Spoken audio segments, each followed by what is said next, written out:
ඔබ සියලු දෙනාටම ප්‍රීතිමත් උදෑසනක් ප්‍රාර්ථනා කරනවා. හැමෝටම ජේස්පීටයි. අපි ශුද්ධ ලේවිල්ල සුපුරුදු පරිදි අද දවසෙත් ඉගෙන ගන්නට යනවා. විශේෂිත වූ පාඩමක්. අපිත් එක්ක එකතු වෙලා ඉන්න හැමෝටම අපි ස්තුතිවන්ත වෙනවා. Zoom app එක හරහා අපිත් එක්ක සම්බන්ධ වෙන්නා වූ සියලුම සහෝදර සහෝදරියන්ට ස්තුතිවන්ත වෙනවා. ඒ වගේම අපිත් එක්ක Facebook පිටුව හරහා සම්බන්ධ වෙන්නා වූ සියලු දෙනාට අපි ස්තුතිවන්ත වෙනවා අපිත් එක්ක සම්බන්ධ වීම ගැන. හොඳයි, අද දවසෙත් අපි විශේෂිත වූ පාඩමක් ඉගෙන ගන්නට යනවා. මොකද මම මේ දවස්වල උන්වහන්සේගේ කරුණාව මඟ පෙන්වීම ඇතුව ගොඩාක් වෙලාවට උත්සාහ කරන්නේ මේ මතභේදාත්මක දේව වචනේ විශේෂයෙන් අනිත් ක්‍රිස්ත කිදුරුවන් අතර තිබෙනා මතභේදාත්මක පණිවිඩ නැත්නම් මතභේදාත්මක ඉගැන්වීම් පිළිබඳව ශුද්ධ ලේවිල්ලේ සත්‍යතාවය පැහැදිලි කර දෙන්න. මොකද අපිට මුලා වෙන්න අවශ්‍ය නැහැ. ශුද්ධ ලේවිල්ල පැහැදිලිව අපිට අයන්නේ ඉඳලා අන්තිම අකුර වෙනකන් නැත්නම් A to Z දීලා තියෙනවා. වෙන්න ඕනදී. ඉතින් ඒ නිසා ඒ මුලා වෙන්න අවශ්‍ය නැහැ අපිට. උන්වහන්සේගේ ශුද්ධ සත්‍යතාවය තුලින්ම ඒ සත්‍යතාවය සොයලා දැනගෙන ගන්න ඕන. මගේ උන්වහන්සේගේ කරුණාව ඇතුව කරන්නා වූ දේශන වලට බොහෝ ප්‍රතිචාර තිබෙනවා. දැන් මම එල්දරව 17 වෙනි පරිච්ඡේදයේ විස්තර කරා. කිසි දෙයක් නෙවෙයි ශුද්ධ ලේවිල්ල තුලින් බොහෝ ප්‍රතිචාර තියෙනවා. ඒ ගැන මම දෙවියන් වහන්සේට ප්‍රශංසා කරනවා. සමහර අයට රිදෙනවා, සමහර අයගේ වැරදි පේනවා. ඒක තමයි වෙන්න ඕනේ. මොකද ශුද්ධ ලේවිල්ල කියනවා දේව වචනේ දෙමුහක් හඩුවක් මිනිස්යන්ගේ අට මිදුණු නහර පසාරු කරගෙන ගිහිල්ලා එයාගේ හිතවලට ඇනෙන්න සලස්සලා වැරද්ද පෙන්නලා දීලා ඒක තමයි වෙන්න ඕනේ. සමහර වෙලාවට එක එක විදිහට තමයි දැනෙන්නේ. දේව වචනේ යේසුස් වහන්සේගේ උත්පත්ති ගැනත් කියනවා මේ දරුවගේ පැමිණීම කෙනෙක්ගේ ජීවනය පිණිසත් කෙනෙක්ගේ විනාශය පිණිසත් සිද්ධ වෙන්න යනවා කියලා. දේව වචනයත් එහෙමයි. ශුද්ධ ලේවිල්ල දැනෙන කෙනා පසුතැවිලි වීමේ ආත්මීය යුක්තව සත්‍යතාවය පිළි අරගෙන බොරුවෙන් ඈත් වෙලා සත්‍යතාවය පිළිගන්නවා. තව කෙනෙක් හිත දැඩි කරගෙන ඒකට විරුද්ධව ඒ ගැන්වීමට විරුද්ධව නැත්තම් කියන්න දෙයක් නැහැ. අත්‍තරම ශුද්ධ ලේවිල්ලේ ඔප්පු කරන්න එපා. උගන්නන දේ බොරුවක් නම් ඒක ඔප්පු කළ යුත්තේ ශුද්ධ ලේවිල්ල තුලින්ම පමණක් ශුද්ධ ලේවිල්ලම තුලින් මිස වෙන කිසි දෙයක් නෙවෙයි. මනුෂ්‍ය තර්ක නෙවෙයි. ඒ නිසා ඔප්පු කරන්න ඕනේ ශුද්ධ ලේවිල්ලෙන්මයි උගන්නන දේ. මගේ ගැන්වීමටත් ඒක පොදු දෙයක්. ඒ නිසා අපි අද දවසේත් විශේෂිත වූ පණිවිඩයක් ඉගෙන ගන්න යනවා. විනාඩි 45ක් පමණ කාලයක් අපි වැය කරමු.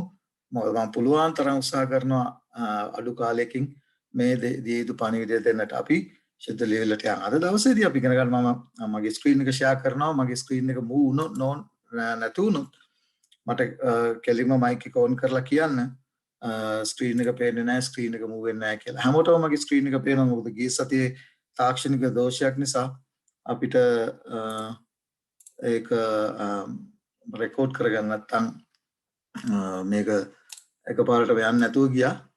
මම විශ්වාස කරනවා හැමෝටම මේ ස්ක්‍රීන් එක පේනවා ඇති කියලා. ඔව්, අද දවසේදී අපි කතා කරන්න යන්නේ පරිපූර්ණ ක්‍රිස්තුනුවා. පරිපූර්ණ ක්‍රිස්තුනුවේ විය යුතුද?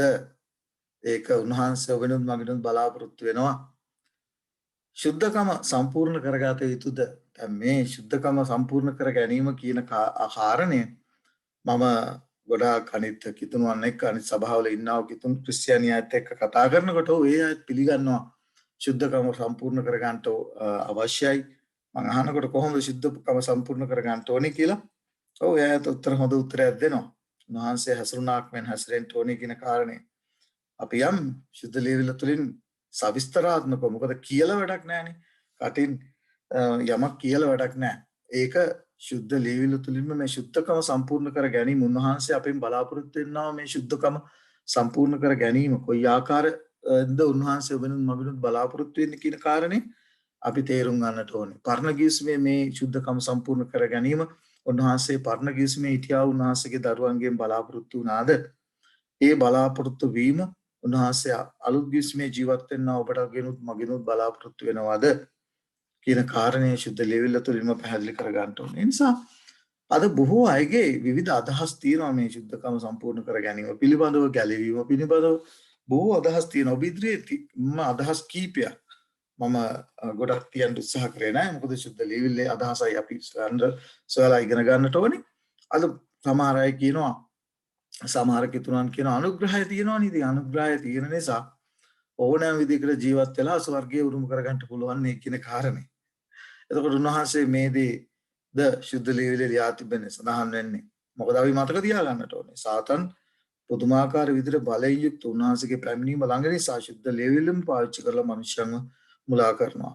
අනුග්‍රහය කියන දේ තේරුම හරියට දන්නේ නැහැ. අනුග්‍රහය තියෙන නිසා අපිට ඕන ජීවිතයක් ගත කරලා අපිට ගැලවෙන්න පුළුවන් කියන කාරණේ මිනිස්යන්ගේ විශේෂයෙන් කිතුණන්ගේ මනසේ තියෙනවා. තවත් කණ්ඩායමක් ඉන්නවා, තවත් කොටසක් ඉන්නවා අපේ අතීත පව් වලටත් උන්වහන්සේ සමාව දීලා තියෙනවා. වර්තමාන සහ අනාගත පාප වලට පව් කමාව දින බැවින් අපි ගැලවෙලා ඉන්න. අපි මොනවා කළත් අපි මොන ජීවිතයක් ගත කරත් කිසි ප්‍රශ්නයක් නැහැ. උන්වහන්සේ ඇවිල්ලා අපව හොදලා අපව පවිත්‍ර කරලා නැත්තම් අපි ඉන්න විදිහටම මේ ජීවත් වෙමු. උන්වහන්සේගේ පැමිණීමේ දවසේදී අපව සම්පූර්ණ වෙනස් කරන්නට යනවා. ඉතින් වෙනස් කරලා අරගෙන යයි කියන කාරණය තවත් ක්‍රිස්තිතුණුවන් කොටසක් දරනවා. නමුත් අපි සොයන්නට ඕනේ මේක තමයි තියෙන භයානකකම. මොකද අපි ඉගෙන ගන්න දේ අහන දේ සුද්ධ ලියවිල්ලට එකඟද නැද්ද කියලා හොයලා බලන්න ඕනේ. එහෙම නැතුව උගන්වන ගුරුවරයා, දේවගැතිවරයාගේ උගන්වීම මත පමණක් අපේ විශ්වාසය තබලා ජීවත් වීම හරි භයානක දෙයක්. මොකද ඉගෙන ගන්න දේ, අහන දේ සුද්ධ ලියවිල්ල සමග සංසන්දනය කරන්න ඕන. තවත් කොටසක් විශ්වාස කරනවා අපේ පව් ගැන පසුතැවිලි වීම, පාපේ අත්හැරීම. ඊටම වැදගත්. පසුතැවිලි වෙනවායි කියලා කියන්නේ ඒකයි. ඒක අපි සුද්ධ ලියවිල්ලම තේරුම් ගන්නට ඕන. උන්වහන්සේ තමන් කරන්නා වූ පාප ගැන පසුතැවිලි වෙලා පාපය අත්හැරලා උන්වහන්සේ බලාපොරොත්තු වෙන ශුද්ධකම සම්පූර්ණ කර ගැනීම කළ යුතුයි කියන කාරණය උන්වහන්සේගේ පැමිණීමට පෙර ඒ වචනේ පැහැදිලිව කියනවා. උන්වහන්සේ අපෙන් මේ ශුද්ධකම බලාපොරොත්තු වෙනායි කියන කාරණේ. එතකොට මේ කාරණය තවත් කිතුණුවන් පිරිසක් දේ වචනේ තුලින් විශ්වාස කරන ඒ විතරක් නෙමෙයි. ඒ දේ කියමින් ඒ දේ නොකරන කණ්ඩායමකුත් ඉන්නවා. මේ ශුද්ධකම සම්පූර්ණ කරගන්න ඕනේ කියන කාරණේ දේව වචනය තුලින් පැහැදිලි විස්තරයක් කරන්නේ නැහැ. නමුත් කියනවා සුද්ධ ලියලා තිබෙනවා ශුද්ධකම සම්පූර්ණ කරන්න ඕනේ කියන එක බයිබල් පාඩයක් කියලා නවත්තනවා. මේ තියෙන්නේ. හරි. මේක තමයි උන්වහන්සේ බලාපොරොත්තු වෙන. නමුත් අපි හොයලා බලන්න ඕන උන්වහන්සේගේ කැමැත්ත. මතෙව් 7 වෙනි පරිච්ඡේදයේ 21 වෙනි පදේ එකයි කියන්නේ. මේක දේශනා කරනවා. මේක දේවගතිවරු දේශනා කරනවා. මගේ පියාණන් වහන්සේගේ කැමැත්ත කරන්නා මිස මට ස්වාමිනී කියන අය ගැලවෙන්න යන්නේ නැහැ කියන කාරණේ අය දන්නවා. මම මේකේ බයිබල් පාඩේ අවසාන ස්ලයිඩ් එකේ මම දාලා තියෙනවා. නමුත් පියාණන් වහන්සේගේ කැමැත්ත මොකක්ද කියලා හොයන්න එච්චර වැඩි කාලයක් නැත්තම් ඒක ගැඹුරින් අධ්‍යයනය කරන්න මොකක්ද මේ කැමැත්ත කියනදී හොයන්න වැඩි කාලයක් ගන්නෙ නැහැ. උන්වහන්සේ කැමැත්ත තමයි ශුද්ධකම සම්පූර්ණ කර ගැනීම. බලමු අපි ශුද්ධකම කියන්නේ මොකක්ද කියලා. නැත්නම් මේක සම්පූර්ණ කරගත යුත්තේ නැත්නම් කෙසේද කියන කාරණේ අපි සුද්ධ ලියවිල්ලම සොයා දැනගනිමු. එපෙස පොතේ 5 වෙනි පරිච්ඡේදයේ 26 සිට 27 දක්වා කියනවා බයිබල් පාඩමයි අද දවසේදී ඔබට දෙන්නේ. සුද්ධ ලියවිල්ලේ බයිබල් පාඩ තුලින් මේ කාරණේ අපි අද දවසේදී හඳුනා ගනිමු. මොනවද කියන්නේ පවුල්තුමා? එසේ කලේ මෙතන භාර්යාව සහ ස්වාමි පුරුෂයා අතර තියෙන සම්බන්ධතාවය කතා කරලා කියනවා. උන්වහන්සේ තමන්ගේ ජීවිතය දෙන්න තරම් සභාවට ප්‍රේම කළා. අපි ඊයේ දවසේ ඉගෙන ගත්තා. ඊට පස්සේ කියනවා එසේ කලේ සභාව ශුද්ධව කැලලක් හෝ රැලි හෝ එබඳු යමක් නැතුව තේජවන්ත සභාවක් කොට තමන්ම ඔප්පු කර ගැනීම සඳහා වචනය නැවති සේදීමෙන් උන්වහන්සේ එය පවිත්‍ර කොට පිරිසිදු කරන පිණිසය. සභාව කියන්නේ ගොඩනැගිල්ලක් නෙවෙයි. සභාව කියන්නේ ඔබත් මමත් තමයි සභාවට අයිති වෙන්නේ. ඔබට මතක ඇති මම ඊයේ දවසේදී එල්දරව 14 වෙනි පරිච්ඡේදය කතා කරනකොට කියනවා උන්වහන්සේ ඔබෙනුත් මගෙනුත් බලාපොරොත්තු වෙනවා සභාව මනාලිය උන්වහන්සේගේ උන්වහන්සේගේ ඒ ධර්මිෂ්ඨකම ඔබටත් මටත් අපි උන්වහන්සේ ගලුම් කරයට පිළිගැනීමේදී ඔබටත් මටත් ඒ ධර්මිෂ්ඨකම දෙනවා. උන්වහන්සේගේ ධර්මිෂ්ඨකම දෙනවා. අනුග්‍රහය කරන කොටගෙන අපේ සැබෑ පසුතැවිලි ආත්මයට පැමිණෙනකොට උන්වහන්සේ ඒ ධර්මිෂ්ඨකම දෙනවා. ඒ ධර්මිෂ්ඨකම උන්වහන්සේගේ ධර්මිෂ්ඨකම අපිට දෙන ධර්මිෂ්ඨකම ආරක්ෂා කරගෙන අපේ යුතුයකම අපේ වගකීම තමයි උන්වහන්සේගේ මාර්ගයේ අඩිපාරේ ගමන් කිරීම. මේක විය යුතුම දෙයක්. ඒකයි මෙතන කියන්නේ උන්වහන්සේගේ පැමිණීමේදී අපි තේරුම් ගන්නට උන්වහන්සේගේ ආශාව ආකල්පය නැත්නම් උන්වහන්සේගේ අරමුණ තමයි සබාව එනම් ඔබත් මම කැලලක් හෝ රැලි හෝ එබඳු යමක් නැතිව තේජවන්ත සබාවක් කොට මතක තියාගන්න. උන්වහන්සේගේ ආසාව උන්වහන්සේගේ කැමැත්ත අර බතිව් 7:21 කියනවා පියාණන් වහන්සේගේ කැමැත්ත තමයි මොනවද? කැලලක් හෝ රැලි හෝ එබඳු යමක් නැතුව තේජවන්ත සබාවක් කොට තමන්ම ඔප්පු කර ගැනීම සඳහා වචනේ නැමැති සේදීමෙන් වචනේ සිද්ධ ලියවිල්ල තමයි ඔබටත් මටත් උදව් කරගන්නේ අපිව සෝදගෙන අපව පවිත්‍ර කරගෙන. මොකද සිද්ධ ලියවිල්ල තමයි වැරද්ද හඳුනා දෙන්න අපි ඉගෙන ගන්නට යනවා. සිද්ධ ලියවිල්ලේ පැහැදිලිව යම් දෙයක් තුලින් අපිට අපේ වැරද්ද අපිට පෙන්ලා දෙනවා. වැඩි දෙයක් නෙමෙයි. දේ වචනේ කියනවා පාපය නම් නොපනත් කමය පනත් කඩ කිරීම. පාපය මොකද්ද කියලා ලෝකයේ පටන් ගන්න ඉඳලා මිනිසයාට ඒ වගේම ආදම් සහ ඒවට සොයාගන්නට හැකි වුණේ යම් නීතියක් තියෙන්න බෑ. නීතිය කඩ කිරීම තමයි පාපය වෙන්නේ. එතකොට ඒ කාරණේ පාපය කියන්නේ මොකද්ද කියලා පැහැදිලිව සුද්ධ ලියවිල්ලේ ලියා තිබෙනවා. පනත් කඩ කිරීම නිසා ඔබටත් මටත් ක්‍රිස්තුස් වහන්සේ වෙතට යොමු කරන ඔබටත් මාත් ඔබගේ පාපය මගේ පාපය සෝද ගන්නට සෝදගෙන පවිත්‍ර ජීවිතයක් ගත කරන්නට නොකැලැල් ජීවිතයක් ගත කරන්නට මඟ පෙන්වන්නා වූ අපේ පාපය පෙන්ලා දෙන්නා වූ ඒ සුද්ධ වූ ආඥා තුලින් තමයි අපේ පාපය පෙන්ලා දෙන්නේ. ඊට පස්සේ තමයි අපිට හැකියාවක් ලැබෙන්නේ අපේ ගැලුම්කාර තරන් වහන්සේ වෙතට ගිහිල්ලා අපේ පව් සෝදගෙන ඊට පස්සේ කළ යුතු දෙයක් තිබෙනවා. ඒ කාරණේ අපි තේරුම් ගන්නට ඕන. හේබ්‍රෙව් 12 වෙනි පරිච්ඡේදයේ 14 වෙනි පදේ මොනවද කියන්නේ? සියල්ලන් සමග සමාදානයෙන් සිටින්නත් සුද්ධකම නැතුව කිසිවෙක් ස්වාමින් වහන්සේ නොදක්නා බැවින්. ඔබගේ මගේ ආශාව කුමක්ද? උන්වහන්සේ මොහොන්ට මුල්ලා දැකීම. උන්වහන්සේ මොහොන්ට මුල්ලා දැකීම තමයි ඔබගේ මගේ ආශාව. එහෙමනම් දේවචනේ කියනවා ඒක ආශිර්වාද වාක්‍ය ලස්සනට විස්තර කරලා තිබෙනවා. විස්තර කරනවා ආශිර්වාද වාක්‍ය මම හිතන්නේ ලූක මතෙව් පුතේ පස්වෙනි පරිච්ඡේදය වෙන්න ඕනේ. මතෙව් පුතේ පස්වෙනි පරිච්ඡේදයේ මෙන්න මේ ආකාරයෙන් කියනවා මේ බයිබල් පාඩේ මට මතකට ආපු ඉඳ පහේ 8 කියනවා කොහොමද? සිතින් පවිත්‍රව සිටින්නෝ ආශිර්වාද ලද්දෝය මක්නිසාද ඔහු දෙවියන් වහන්සේ දකින්නෝය. උන්වහන්සේව දකින්න නම් මොකද කරන්න ඕනේ? මෙතන කියනවා සුද්ධකම නැතුව කිසිවෙක් ස්වාමින් වහන්සේ නොදක්නා බැවින් සුද්ධකම අනුව යන්නෝ වෙන්නේ කියලා. ඒ නිසා අපි මේ සිතින් පවිත්‍රව සිටීම කියන කාරණේ අද දවසේ සුද්ධකම කියනකොට ගොඩාක් අය තව කොටසකට තියෙන්නේ අපි සිතින් පවිත්‍රව සිටීමෙන් අපි ආත්මික මනුෂ්‍ය සුද්ධ පවිත්‍රව තබා ගත්තාම හොඳටම ප්‍රමාණවත්. අපි ශරීරය ගැන අපි සැලකිලිමත් කරන්න ඕනේ නැහැ. ශරීරය සුද්ධව තියා ගන්න ඕනේ නැහැ. සුද්ධ ලිවිල එහෙම කතා කරන්නේ නැහැ. සුද්ධකම කියනකොට අපේ හැම කාරණයක්ම ශාරීරිය, අපේ ආත්මික ජීවිතේ, අපේ ප්‍රාණය උන්වහන්සේගේ පැමිණීමේ දවසේදී කොහොමද නිදොස්ස තියෙන්න ඕනේ කියලා සුද්ධ ලිවිල පැහැදිලිව කියන නිසා ඊටාම වැදගත් මේ සුද්ධකම මොකද්ද? උන්වහන්සේ ඔබෙනුත් මගුරුත් බලාපොරොත්තු වෙන සුද්ධකම මොකද්ද කියලා සොයා ගැනීම. පළවෙනි කාරණය තමයි උන්වහන්සේගේ ස්වභාවය පළමුව හඳුනා ගන්න ඕන. අපේ ස්වභාවය අපි පළමුව හඳුනා ගන්න ඕන. අපි කොහෙද ඉන්නේ? උන්වහන්සේ කොහෙද ඉන්නේ කියන කාරණේ පැහැදිලි ලෙස මේ වෙන්වීම සොයාගත්තොත් පමණයි අපිට හැකියාවක් ලැබෙන්නේ උන්වහන්සේ ඉන්න ස්ථානයට, ඒ ස්ථානයට උන්වහන්සේගේ උදව් උපකාර ඇතුව ඒ උන්වහන්සේ වෙත ළඟා වෙන්න. උන්වහන්සේ ඒ දේ අපිට සුද්ධ ලිවිල්ල ලියා තිබෙනවා. ඒ නිසා උන්වහන්සේ අපිට කළ නොහැකි දෙයක් උන්වහන්සේ වෙනුත් මගිනුත් බලාපොරොත්තු වෙන්නේ නැහැ. ඒක තේරුම් ගන්න ඕන. උන්වහන්සේ කිසිම දෙයක් අපිට කළ නොහැකි දෙයක් උන්වහන්සේ වෙනුත් මගිනුත් බලාපොරොත්තු වෙන්නේ නැහැ. උන්වහන්සේ කියනවා නම් උන්වහන්සේ බලාපොරොත්තු වෙනවායි කියලා උන්වහන්සේ තුළ තිබෙන ඒ සුද්ධකම අපි සම්පූර්ණ කර ගැනීම. එහෙනම් ඔබෙනුත් මගිනුත් වගකීම තමයි ඔබෙත් මගේත් වගකීම තමයි ඒ වගකීම ඉෂ්ට කිරීම. නැත්නම් උන්වහන්සේ ඔබෙනුත් මගිනුත් බලාපොරොත්තු වෙනා වූ ඒ සුද්ධකම සම්පූර්ණ කර ගැනීම. උන්වහන්සේ අපට බැරි දෙයක් කියලා නැහැ කරන්ටි කියලා. උන්වහන්සේ ඒ සුද්ධකම සම්පූර්ණ කරගන්න අප තුළ ඒ සුද්ධකම සම්පූර්ණ කරගන්න අවශ්‍ය සියල්ල උන්වහන්සේ කර තිබෙනවා. උන්වහන්සේ අපෙන් බලාපොරොත්තු වෙන එකම එක දෙයයි. ඒ දේ අපි දේව වචනය තුලින් ඉගෙන ගනිමු. පැහැදිලිව කියනවා 1 පේත්‍රස්ගේ පොතේ 2 වෙනි පරිච්ඡේදයේ 22 වෙනි පදේ මොකද්ද කියන්නේ?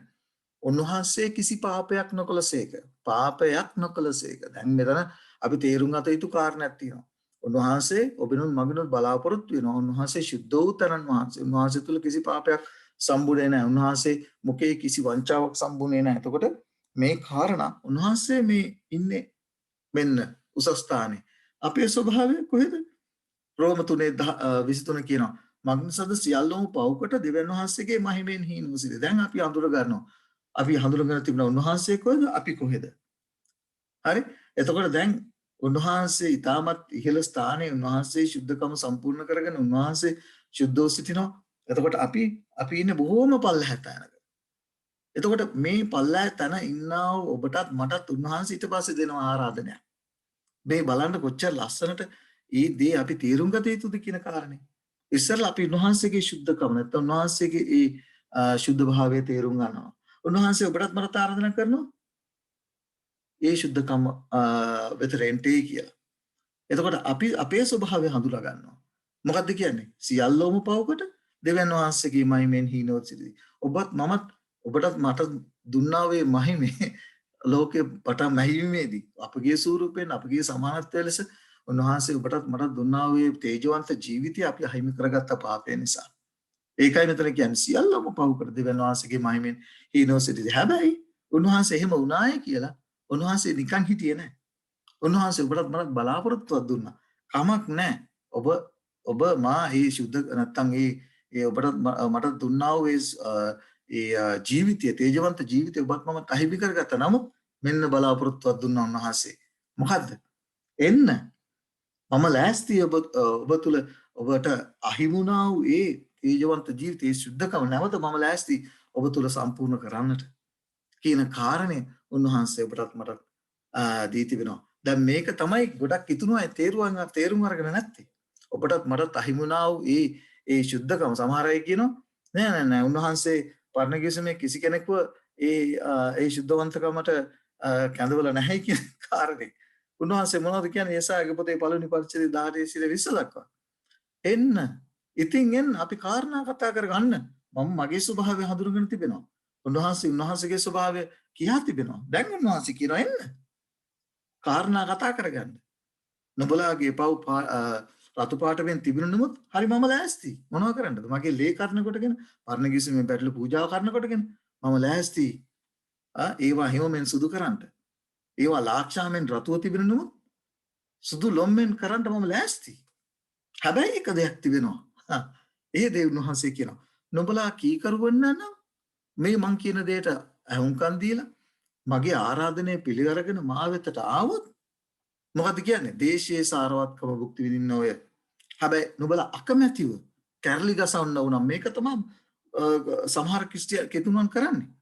සමහර කෙතුණන් කරන්නේ නුඹලා අකමැතිව කැරලි ගසන්න උනම් කඩුවෙන් මරුම් කන්න ඔය. මාග්නිසාද ස්වාමීන් වහන්සේගේ මුඛයේ ඒක වදාළසේක. දාබ්‍ර සහෝදර සහෝදරිය පළමුව අපි උන්වහන්සේගේ ස්වභාවය හඳුනා ගන්න ඕන. දෙවනුව අපේ ස්වභාවය හඳුනා ගන්න ඕන. තුන්වෙනුව උන්වහන්සේ ඔබටත් මටත් දී තිබෙනා ආරාධනය උන්වහන්සේ ඔබටත් මටත් දී තිබෙනා ඒ කැදවීම මොකද කරන්නේ? අපි හඳුනා ගන්න ඕන. උන්වහන්සේ කවදාවත් මම ඉන්න තත්ත්වෙ මම වැටුණු තත්ත්වෙම උන්වහන්සේ තියලා නැහැ. උන්වහන්සේ කියනවා ඔබ මේ දේ කළා. නමුත් මම ඔබට නැවත ඔබට අහිමි වුණා වූ ඒ ශුද්ධකම සම්පූර්ණ කරගන්න මම ඔබට අවස්ථාවක් දීලා තිබෙනවා. මම ඔබව කැඳවනවා. ඔබට අවශ්‍ය කීකරුකම ඔබ කීකරු වෙන්න ඕන. ඔබට අහිමි වුණා වූ ඒ ශුද්ධකම සම්පූර්ණ කරගන්න මෙන්න අවස්ථාව. එන්න. අපි දෙන්න කාරණා කතා කරගනිමු. නුඹලාගේ පව් රතු පාටමෙන් ලාක්ෂාමෙන් වැරහැලි වගේ ඔබගේ ජීවිතය. නමුත් මම ලෑස්ති ඔබ ශුද්ධවන්ත ඒ ඔබට අහිමි වුණා වූ ඒ ශුද්ධකම ඔබ තුළ සම්පූර්ණ කරන්න. හැබැයි ඔබ කීකරුව එන්න ඕන මා ළඟට. පාපය අත්හරින්න ඕන. පාපය අත්හැරලා මා ළඟට එනකොට මම ලෑස්ති.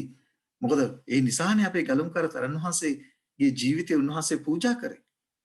ඒ ඔබ තුළ මා තුළ ඒ ශුද්ධකම අහිමි වුණා වූ ජීවිතය සම්පූර්ණ කරන්නට. අද මේ දේ ගොඩක් අය දන්නේ නැහැ.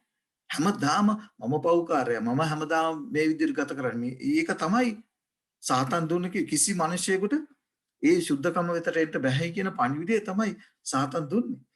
නමුත් අපි ගැලවුම් කරතල අපි අද දවසේ දිගන ගන්නට යන උන්වහන්සේගේ මේ ලෝව පහළ වීමේ හේතු තුනක් තිබෙනවා. කාරණා තුනක් තිබෙනවා. ඒ කාරණා තුනම අද දවසේදී අපි ඉගෙන ගන්නට යනවා. ඒ නිසා අපි සාතන් කරපු ලොකුම චෝදනාව මොකද්ද? මනුෂ්‍යයාට පාප රහිතව නැත්නම් පාපයක් නැතුව අපි පාප සහිතව ඉපදිලා තිබෙනවා. ඒ ජන්ම පාපය අප තුළ තිබෙනවා. එතකොට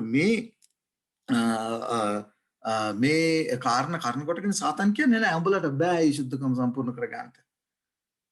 ඒක කරන්න බෑ. කියන කාරණේ සාතන් නමුත් උන්වහන්සේ කියනවා නෑ. ඔබට හිමුණා ජීවිතය මම ලෑස්ති ඔබ තුළ මා තුළ ඇති කරන්නට. එන්න හැබැයි එක දෙයක් කරන්න ඕන. කාරණා කතා කරගන්න එන්න. ඔබේ පව් ගැන ඔබ පසුතැවිලි වෙන්න. ඔබගේ පාප වෙනුවෙන් ඔබගේ අපේ ගැලුම් කර තන්වහන්සේගේ ජීවිත පූජාව උන්වහන්සේ පැහැදිලිව කියනවා. උන්වහන්සේගේ ලේ කරන කොටගෙන උන්වහන්සේගේ ලේ ප්‍රමාණවත් කියලා. ඔබටත් මටත් ඒ පාපයෙන් පවිත්‍ර කරන්න. ඒ පාපයෙන් පවිත්‍ර කරලා උන්වහන්සේ ඔබටත් මටත් උන්වහන්සේගේ ධර්මිෂ්ඨකමේ වස්ත්‍රය දෙන්න යනවා. ඒක දේවචනේ කියනවා. ධර්මිෂ්ඨය ඇදහිල්ලෙන් ජීවත් වෙනවා. උන්වහන්සේ කරේ ඇදහිල්ල කරන කොටගෙන මොනවාද ඔබටත් මටත් උන්වහන්සේගේ ධර්මිෂ්ඨකමේ වස්ත්‍රය දෙන බවට. ඒක ඔබටත් මටත් දුන්නා මොකද කරන්න ඕනේ? අපි උන්වහන්සේ යේසුස් වහන්සේ ලස්සන උපමා කතා කියලා තිබෙනවා ඒකට. ලස්සන උපමා කතාවක් දුන්නා. ඒ මංගල භෝජනට ඇතුල් වෙන හැම කෙනෙකුටම උන්වහන්සේ වස්ත්‍රය දුන්නා. ඒ වගේම තමයි ඔබටත් මටත් ඔබේ පව් මගේ පව් වලට පසුතැවිලි වෙලා උන්වහන්සේ වෙත එනකොට උන්වහන්සේගේ ධර්මිෂ්ඨකමේ වස්ත්‍රය දෙනවා. හැබැයි අපි මොකද කරන්නේ? උන්වහන්සේ අපේ පව් කියා දීලා අපි පසුතැවිලි වෙනකොට ඒ ධර්මිෂ්ඨකමේ වස්ත්‍රය ආයේ ඒ ධර්මිෂ්ඨකමේ වස්ත්‍රය කිල්ටි කරගෙන ආයෙ යනවා අර ඌරාව හොදලා මඩේ තියන්න බෑ කියලා අපි ඉගෙන ගත්තේ බයිබල් පාඩේම කතා කරනවා. තමන්ගේ මඩට හැරී යනවා. මේ දේ මෙහෙම කරගෙන අපිට බෑ සුද්ධකම සම්පූර්ණ කරගන්න. අපි යන් ඊළඟ බයිබල් පාඩේට. මොකද සුද්ධ ලැයිවල තුලින්මයි මේ දේ කරන්න ඕනි. පියාණන් වහන්සේගේ කැමැත්ත දේවචනේ පැහැදිලිව කියනවා. මට ස්වාමිනී කියන හැමෝම ස්වර්ගයට යන්නේ නැහැ කියලා. අද බොහෝ දෙනෙක් හාලෙලූයා ප්‍රශංසා වේවා මහිමේ වේවා කී කෑ ගහනවා. නමුත් හොයන්නේ නැහැ පියාණන් වහන්සේගේ කැමැත්ත මොකක්ද කියන කාරණේ. මතේ පොතේ 5 වෙනි පරිච්ඡේදයේ 48 වෙනි පදේ කියනවා එබැවින් නුඹලාගේ ස්වර්ගීය පියාණන් වහන්සේ සම්පූර්ණව සිටින්නාක් මෙන් නුඹලාත් සම්පූර්ණව සිටිය යුතුයි. එතකොට උන්වහන්සේ අපිට මේ බැරි දෙයක් උන්වහන්සේ කියලා ගිහිල්ලා තියෙන්නේ. උන්වහන්සේ බැරි දෙයක් අපිට කියලා ගිහිල්ලා තියෙන්නේ. උන්වහන්සේ ආරාධනා කරනවා. ඒ සම්පූර්ණත්වයටපත් එන්ටි කියලා. මෙවැනි පාපිෂ්ඨ අසම්පූර්ණ ලෝකයක පරිපූර්ණත්වය සොයන්ට අමාරුයි කියන දේ තමයි ක්‍රිස්තියානියාගේ මතක. නමුත් උන්වහන්සේ කියනවා නෑ මගේ පියාණන් වහන්සේ සම්පූර්ණව සිටින්නාක් මෙන් නුඹලත් ඒ සම්පූර්ණත්වයට එන්න ඕන. ඒ සම්පූර්ණත්වයට එන්න අවශ්‍ය කරන දේ ඔබට මම ඔබට දී තිබෙනවා. ඒ තමයි ඔබගේ සියලු පාප වලට මගේ ජීවිතය තුලින් ඒ සියලු පව් වලට කමාව දීලා ඔබට ඒ අවස්ථාව උදා කර දී තිබෙනවා. හැබැයි ඔබගෙන් මගෙනුත් එක දෙයක් බලාපොරොත්තු වෙනවා. මොකද අර ඒසායාගේ පොතේ කිව්වේ කීකරුකම. මොනවට කීකරුකමද? මොනවට කීකරුකමද උන්වහන්සේ වෙනත් මගෙනුත් බලාපොරොත්තු වෙන්නේ? ඔයම සුද්ධ ලියවිල තුලින්. ඒ නිසා පරිපූර්ණ වන්නයි යේසුස් වහන්සේ අපෙන් ඉල්ලා සිටින විට අපි අදහස් කරන්නේ කොහොමද? ඇත්තෙන්ම සෑම කෙනෙකුට කිසියෙකුට පරිපූර්ණ නැහැ. ඔව්. නමුත් අපේ ප්‍රතිචාරය එහෙමනේ. හැබැයි අපි ගොඩාක් වෙලාවට මොකද කරන්නේ? සමහර අයට මේ පරිපූර්ණත්වයේ උන්වහන්සේ බලාපොරොත්තු වෙන පරිපූර්ණත්වයේ සමහර අයට කෝපයක් නැත්නම් ඒක වදයක් වෙලා. සමහර අයට ඒක වදයක් වෙලා. නමුත් තවත් සමහර ක්‍රිතුණුන් කොටසකට ඒක ආශිර්වාදයක් වෙලා. මතක තියාගන්න උන්වහන්සේගේ සුද්ධ වූ මේ සත්‍යතාවය මම එකයි කිව්වේ හැමෝටම ආශිර්වාදයක්වත් ගැලවීමක්වත් එන්නේ නැහැ. සමහර අයට ඒක විනාශයක් බවට පත් වෙන්න යනවා. ඒ නිසා අපි තීරණය කරන්න ඕනේ මේ හැම කාරණයක් තුළින්ම ඉගෙන ගන්නා වූ සෑම දෙයක් තුළින්ම උන්වහන්සේ බලාපොරොත්තු වෙන්නේ කීකරුකම. ඔබ මාත් කීකරු වෙලා උන්වහන්සේ වෙතට යනවා නම් උන්වහන්සේ සූදානම් ඔබ තුල මා තුල උන්වහන්සේ බලාපොරොත්තු වෙන මේ පරිපූර්ණත්වයේ ගොඩනගන්නට අමතක කරන්න එපා. දැන් ඔබ දන්නවා මේ අලුත් ගිවිසුමේ පරිපූර්ණත්වයේ කියන ඒ කාරණය 40 දේවතාවකට වැඩි අලුත් ගිවිසුමේ ලියා තිබෙනවා. මේ වචනය ඇවිල්ලා ග්‍රීක වචනේ ටෙලයිෝස් කියන වචනයෙන් තමයි එන්නේ. මේකේ සැබෑ තේරුම තමයි කුමක්ද? උත්සාහය, පරිශ්‍රමය, වර්ධනය, මානසික වර්ධනය, සදාචාරාත්මක වර්ධනය. මේ කාරණා බලන්න කොච්චර ලස්සනට උන්වහන්සේ ඒ දේ දීලා තිබෙනවද කියලා. දැන් පාවුල්තුමා මේක හරි ලස්සනට විස්තර කරනවා. මේ පරිපූර්ණත්වයට අපි කොහොමද අපේ ස්වභාවය අපි අඳුරගෙන තියෙනවා. උන්වහන්සේගේ ස්වභාවය අපි හඳුනගෙන තියෙනවා. දැන් අපි මේ ස්වභාවයට කොයි විදිහටද ළඟා විය යුත්තේ කියන කාරණේ අපි ගලම් කරතන උන්වහන්සේ කියනවා. පරණ ගිවිසුමේ උගන්ලා තිබෙනවා. ඊළඟට පාවුල්තුමා හරි ලස්සනට උගන්වනවා. අපි බලමු මේ කාරණා මේ අනිත් ගෝලයන් විසින් පේත්‍රස්තුමා උගන්ලා තිබෙනවා. එනිසා අපි බලමු මේ කාරණේ අපි අපේ ස්වභාවය දැන් හඳුනගෙන තිබෙනවා උන්වහන්සේගේ ස්වභාවය හඳුනගෙන තියෙනවා අපි කොහොමද උන්වහන්සේගේ බලාපොරොත්තු වෙනේ ස්වභාවයට ළඟා වෙන්නේ දැන් මේ අර්ථය අපිට පැහැදිලි උත්සාහය පළමුව අපේ උත්සාහය තියෙන්නට ඕනේ අපේ කැමැත්ත තියෙන්නට ඕනේ ඊළඟට වර්ධනය වෙන්නට ඕනේ ඒ වගේම මානසික සහ සදාචාරාත්මක ඒ ස්වභාවය තුල අපි වර්ධනය වෙන්න ඕන උන්වහන්සේ බලාපොරොත්තු වෙන මේ සියල්ල තීරණය වෙන්නේ ඔබගේත් මගේත් කීකරුකම මත කැරලි ගහනවා නම් හිතුවක්කාර වෙනවා නම් ඒකේ ප්‍රතිඵලය උන්වහන්සේ ලියා තිබෙනවා ඊළඟට කීකරු වෙනවා නම් දේශේ සාරවත්කමවත් මමත් භුක්ති විඳින්න යනවා ඒ නිසා ඔබ තුල මා තුල තමයි තිබෙන්නේ කැමැතිද ඒ පූර්ණත්වයට ළඟා වෙන්න ඒ සුද්ධකම සම්පූර්ණ කරගන්න අකමැතිද ඒක ඔබගෙත් මගෙත් choice එක නැත්නම් ඔබෙත් මගෙත් ඒ තෝරා ගැනීම ඒකට උන්වහන්සේට කරන්න දෙයක් නැහැ යේසුස් වහන්සේ පැහැදිලිව කියන කිසි කෙනෙකුව බලෙන් උන්වහන්සේ දෙයට ගෙනියන්නේ නැහැ ඔබගෙත් මගෙත් කැමැත්ත අවශ්‍යයි ඒකයි උන්වහන්සේ කියන්නේ එන්න කාරණා කතා කරගනිමු කියලා ඒ නිසා කාරණා කතා කරන්නට ඔබටත් මටත් උන්වහන්සේ ආරාධනා කරනකොට ඔබගේ කැමැත්ත අවශ්‍යයි උන්වහන්සේට යෝහන් පොතේ 17 වෙනි පරිච්ඡේදයේ 23 වෙනි පදේ මොකද කියන්නේ මෙසේ කලේ මා ඔවුන් තුලද ඔබ මා තුලද සිටීමෙන් ඔවුන් ඒකත්වයට පූර්ණ ලෙස පැමිණෙන පිණිසත් බලන්න යේසුස් වහන්සේ පැහැදිලිව කියනවා ඔබ තුල මා තුල මේ පූර්ණත්වය ඇති වෙන්න ඕන ඒකත්වයේ සම්පූර්ණ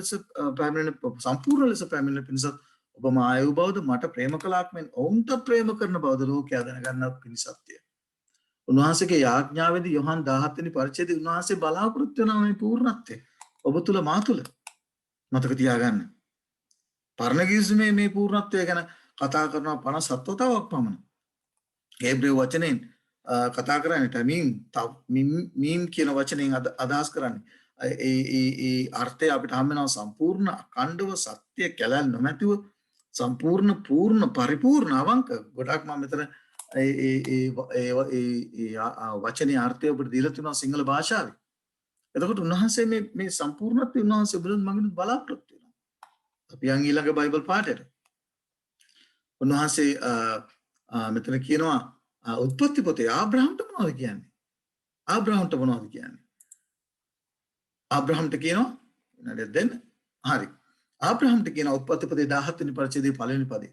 ආබ්‍රහම් 99 අවුරුදු වයසට පැමිණි කල ස්වාමීන් වහන්සේ ආබ්‍රහම් මම සර්ව පරාක්‍රම වූ දෙවියන් වහන්සේ මා ඉදිරියේ හැසිරෙමින් මොනවද කියන්නේ එතන සම්පූර්ණ වෙන්න උන්වහන්සේ බලන්න පරණ කිවිසුමෙත් උන්වහන්සේ මිනිසයාගෙන් බලාපොරොත්තු වෙන ආබ්‍රහම්ගෙන් බලාපොරොත්තු වෙන ඒ පූර්ණ වීම සම්පූර්ණ වීම උන්වහන්සේ ආබ්‍රහම්ගෙන් බලාපොරොත්තු වුණා ද්විතීය කතාව පොතේ පැහැදිලිව ඊශ්‍රායල් සෙනගෙන් උන්වහන්සේ බලාපොරොත්තු වෙනවා මොනවද කියන්නේ නුඹේ දේව් ස්වාමීන් වහන්සේ ඉදිරියේ සම්පූර්ණව සිටින්න.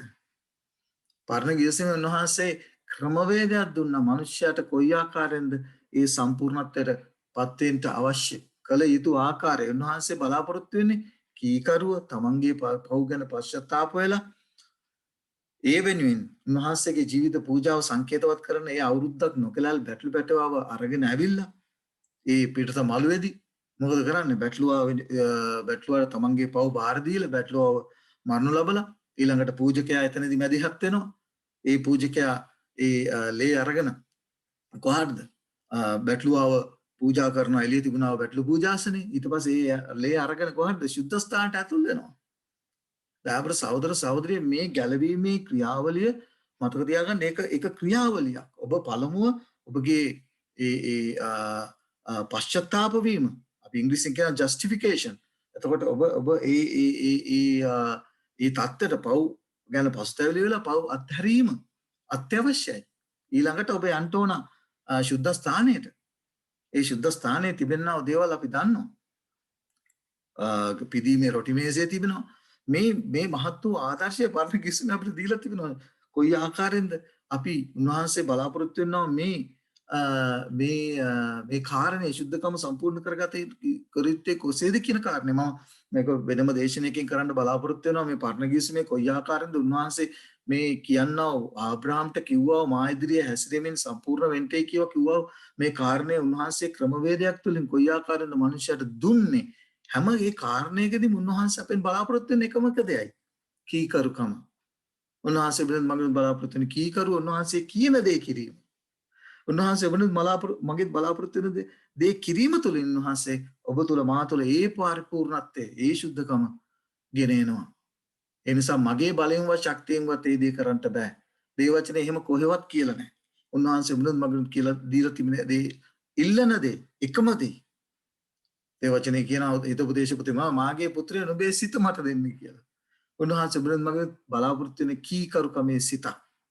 සුද්ධ ලීවිලට කීකරු වෙලා තමන්ගේ හිත හිතුවක්කාර කරගන්න නැතුව උන්වහන්සේ ඔබගේ මගේ අඩුපාඩු පෙන්නකොට ඒව ගැන සබෑ පස්තැවිලි ආත්මීයත්වය ඒ පාපය අතහැරලා උන්වහන්සේ අනුගමනය කිරීම උන්වහන්සේගේ අඩිපාරේ ගමන් කිරීම උන්වහන්සේ කොයි විදිහටද හැසිරුනේ අපිට යේසුස් වහන්සේ උතුම් ආදර්ශය දීලා තිබුණා ඒ ආදර්ශය අනුව හැසිරීම පරිපූර්ණත්වයට පැමිණීම සඳහා පාවුල්තුමා ඔබට මටත් ලොකු ආදර්ශයක් දී තිබෙනවා මොනවද කියන්නේ පිලිපි පොතේ 3 වෙනි පරිච්ඡේදයේ 12 14 වෙනි පදේ මා දැනටම ලබාගෙන සිටිනවා දැනටම සම්පූර්ණ සිටිනවත් නොවේ මේ පාවුල් සුදෝ පාවුල්තුමා කියන්නේ නමුත් යමක් වෙනස මම ක්‍රිස්තුස් වහන්සේ මා අල්ලාගත්සේක්ද ඔබවත් මාවත් උන්වහන්සේ අද දවසේදී අල්ලගෙන තිබෙනවා ඒ අල්ලගත්තට පස්සේ ඔබටත් මටත් උන්වහන්සේ යමක් කරන්න කියනවා ඒක අල්ලා ගන්නට වීර්ය කිරීම මමත් දුවගෙන යමි සමහර අය ක්‍රිස්තියානි ජීවිතේ එකතන පල් වෙන ක්‍රිස්තියානි ජීවිතය ඔව් මගේ පාප වලට සමාව දීලා එතනින් එච්චරයි එතනින්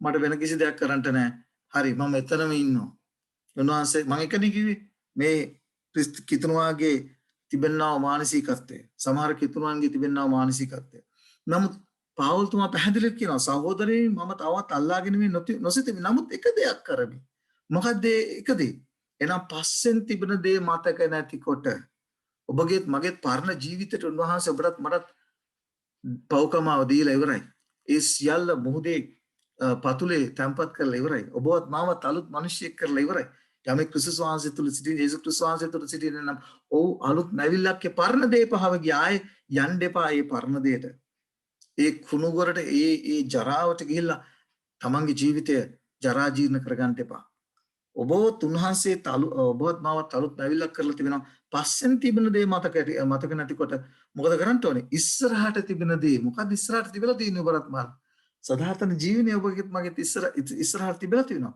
ඒ දේ බලාගෙන ක්‍රිස්තුස් යේසුස් වහන්සේ තුළ දෙවියන් වහන්සේගේ උතුම් කැඳවීමේ දිනුම පිණිස දිනුම් කළ කරාදුවමි ඔබවත් මාවත් උන්වහන්සේ නොසුදුසු උනා ඔබටත් මටත් මේක තමයි අනුග්‍රහය කියලා කියන්නේ ඔබත් මමත් සුදුසු නෑ ඒ දේ ලබන්න සදාතන ජීවනයේ ලබන්න සුදුසු නෑ නමුත් අපේ ගැලුම්කාර තනන් වහන්සේ කරන කොටගෙන උන්වහන්සේගේ ජීවිත පූජා කරන කොටගෙන ඔබවත් මාවත් සුදුස්සෙක් කළා කොහොමද ඒ සුද්ධකම සම්පූර්ණ කරගන්නට අමාරු දේ උන්වහන්සේ කළා අපේ ගැලුම්කාර තනන් වහන්සේ කරන කොටගෙන ඔබටත් මටත් අමාරු දේ කරලා උන්වහන්සේ දැන් කියනවා මෙන්න ඔබවත් මාවත් සුදුස්සෙක් කරලා තිබෙනවා දැන් එන්න දිනුම්පල කරා දැන් අපි දන්නවා තරගයක් වුණත් ඔබවත් මාවත් පළමුව සුදුසුකම් ලබන්න එපා ඒ සුදුසුකම් උන්වහන්සේ කර තිබෙනවා ඔලිම්පික් තරගෙදී වුණත් ඒ ට්‍රැක් එකට එන්න බොහෝ සුදුසුකම් සපුරන්න ඕන බොහෝ වෙහෙසෙන්න ඕන බොහෝ මහන්සි වෙන්න ඕන කැපකිරීම කරන්න ඕන නමුත් උන්වහන්සේ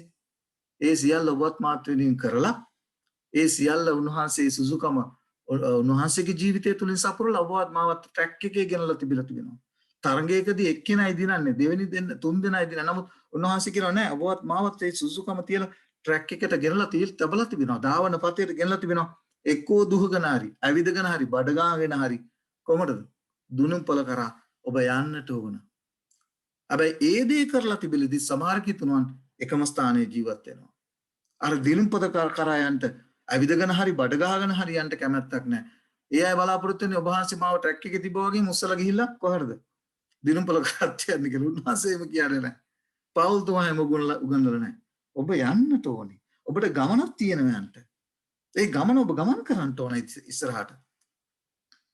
ඩ්‍රයිවර් සහෝදර සහෝදරිය ගොඩක් අය කරන්නේ මොකද කරන්නේ? ට්‍රැක් එකේ ගෙනලා නැත්නම් ධාවන පතේ ගෙනලා තිබ්බට පස්සෙත් ධාවන පතෙන් පිටපයින්නවා. දිනුම්පල කරා නෙමෙයි බලාගෙන ගමන් කරන්නේ. ඩ්‍රයිවර් සහෝදර සහෝදරි මේක තමයි අද බොහෝ දෙනෙකුට වෙලා තියෙන. සුදරිල පැහැදිලිව කියනවා. ඒ ධාවන පතේ ගමන කරනකොට ඔබට බොහෝ කරදර බාධක ප්‍රශ්න අභියෝග පරීක්ෂණ ඔබට පැමිණෙනවා.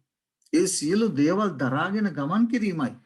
හිමීට හරි, ඇවිදගෙන හරි, බඩගාගෙන හරි, දුවගෙන හරි ගමන් කිරීමයි. ඒ පාරේ ඒ දොරටුව ඔබට විවෘතව තිබෙනවා. ඒ පාරේ ගමන් කරන්න ඕන. ඒ පැහැදිලිව කියනවා මග්නිසාද ජීවන මතේ පොතේ 7 වෙනි පරිච්ඡේදයේ 14 වෙනි පදේ මොකක්ද කියන්නේ? මග්නිසාද ජීවනයට යන දොරටුව විවෘතයි. ඔබ ගෙනල්ලා තිබෙනවා. ඒ ධාවන පතේ ඔබ ගමන් කරන්න ඕන. ඒක පටුයි, පාර අවහිරයි, ඒකේ ගොඩක් නැත්තම් බාධක තිබෙනවා. මිනිස්සු හරි පහසු ජීවිතේ පහසු ක්‍රිස්තියානි ජීවිතයට තමයි මිනිස්සු ආස කරන්නේ. අපිට ලේසි පහසු විදියට අපිට මේ ක්‍රිස්තියානි ජීවිතේ ගෙනියන්න පුළුවන් නම් ඒක ප්‍රශ්නයක් නෑ. ඒක තමයි අපි උන්වහන්සේ බලාපොරොත්තු නෑ. උන්වහන්සේම කියලා නෑ. ජීවනයේ එයාට දොරටුව පටිය පාර අවහිරයි. තවත් ක්‍රිස්තියානි කොට බොහෝ දේවගතිවරු උගන්වන්නේ එකම ඒ දේමනේ. අපි හරි ඒ දේ තමයි බොහෝ දෙනෙක් ඉගන්වුවාම ඒක සත්‍ය නෑ. බොහෝ දෙනෙක් උගන්වන නිසා ඒක සත්‍යතාවය වෙන්නේ නෑ. සුද්ධ ලීවිල්ල තුලින් හොයන්න ඕන සත්‍ය මොකද්ද කියන කාරණේ. බොහෝ දෙනෙක් උගන්වපු දේ බොහෝ දෙනෙක්ගේ මතය නිසා එදා මුළු සෙනගම විනාශ වුණ එක මිනිහෙක්ගේ මතය පිළිගන්න කැමති උනේ නෑ. නෝවගේ මතය පිළිගන්න මිනිස්සු කැමති උනේ නැහැ. බොහෝ දෙනෙක්ගේ තමන් කල්පනා කරපු ආකාරයට සිතපු නිසා ඒ සියලු දෙනා විනාශ වුණා. නමුත් උන්වහන්සේ නෝවට දුන්නා වූ පණිවිඩය, නෝව කීකරුකමේ සිතක් ඇතුළ ඒ උන්වහන්සේ දුන්නා වූ ඒ මහත් වූ භයානක අනුතුරු ඇඟවීම විශ්වාස කරලා ඇදහිල්ලෙන් මේ දේ දැකලා මොකද කරේ? නැවක් සදලා ඔහුත් ඔහුගේ පවුලේ සුළුතරේද ගැලවුනේ, බහුතරේද ගැලවුනේ. ඒ නිසා කවදාවත් බහුතරය පිළිගන්න දේ සත්‍යයි කියලා හිතන්න එපා. සුද්ධ ලේවිල්ලෙන් හොයන්න මොකද්ද සත්‍ය කියන කාරණේ. උන්වහන්සේ බුදුන් බලාපොරොත්තු වෙන ඒ කාරණේ නිසා බහුතර දේවගතිවරු මේ දේ උගන්වනවායි කියලා හිතන්න එපා. ඒක සත්‍යයි කියලා. මතක තියාගන්නට ඕන. සුද්ධ ලේවිල්ල මොකද මතක තියාගන්න. සාතන් ඉතා බලවත් ලෙස මේ උන්වහන්සේගේ පැමිණීමට ආසන්න කාලේ ක්‍රියාත්මක කරනවා. ක්‍රියාත්මක වෙලා තිබෙන නිසා සුද්ධ ලේවිල්ලෙන් සත්‍යතාවය ඔබ මොනක් හැවුවත් ඔබ මොන දෙයට අහුම්කම් දුන්නත් ඔබ මොන දේ බැලුවත් ඒ දේ සුද්ධ ලේවිල්ලට එකක නැත්te කියලා ඔබ හොයලා බලනකොට ඔබට පේන්න යනවා ඒ දේ එකකද නැද්ද කියන කාරණේ. දෙවියන් වහන්සේ අනිවාර්යයෙන්ම ඔබගෙන් මම බලාපොරොත්තු වෙනවා ඒ පරිපූර්ණත්වය. මම යනවා ඔබගේ අවධානය යොමු කරන්න කැමති මේ කාමීච්ඡාචාරයේ යෙදුනා නැත්නම් සිටියේදීම අල්ලගත්තා වූ ස්ත්‍රියර. අපි දන්නවා ඒ දේ බොහෝ දෙනෙක් විශ්වාස කරනවා මග්දලේ මරියා කියලා. ඒ අවස්ථාව උන්වහන්සේදී ඇයට උන්වහන්සේව හමු වෙනවා. උන්වහන්සේ මොනවද කිව්වේ? යොහන් පොතේ 8 වෙනි පරිච්ඡේදයේ 10 සිට 11 දක්වා අපිට හම්බ වෙනවා. යේසුස් වහන්සේ කෙලින්වී ස්ත්‍රියට කතා කොට ඔහු කොහෙද? කිසිවක් නුඹ වරදටපත් කළේ නැද්දයි ඇසූසේක. ස්වාමිනී නැතයි ඇය කීවාය. එවිට යේසුස් වහන්සේ මමත් නුඹ වරදටපත් නොකරමි. දාවර සහෝදර සහෝදරිය මේ දේත් ගොඩාක් ඉතුරුවන් වැරදි ලෙස තේරුම් අරන් ඉන්නවා. යන්න ඊට පස්සේ මොනවද කියන්නේ? මෙතෙන් පටන් තවත් පව් නොකරන්නයි යාට කීසේක. දෙවියන් වහන්සේ අපි ගැලුම්කාර තරණ වහන්සේ ඔබවත් මාවත් වරදටපත් කරන්නට සූදානම් නැහැ. ඔබත් මත් උන්වහන්සේ වෙතට ඇවිල්ලා උන්වහන්සේගේ පාද පාමුල වැඳ වැටෙනවා නම් උන්වහන්සේගේ කුරුසියේ පාද පාමුල වැඳ වැටෙනවා. මේ උන්වහන්සේ කිව්වා මේ වාක්‍ය නැත්නම් උන්වහන්සේ කිව්ව වදාලා මේ වදන් සමහර කිතුණුවන් වැරදි ලෙස තේරුම් අරගෙන තියෙනවා. කොහොම තේරුම් අරන් ඉන්නේ? කොහොම තේරුම් අරන් ඉන්නේ? දේ ඔබ ඉදිරියේ තබා තිබෙනවා.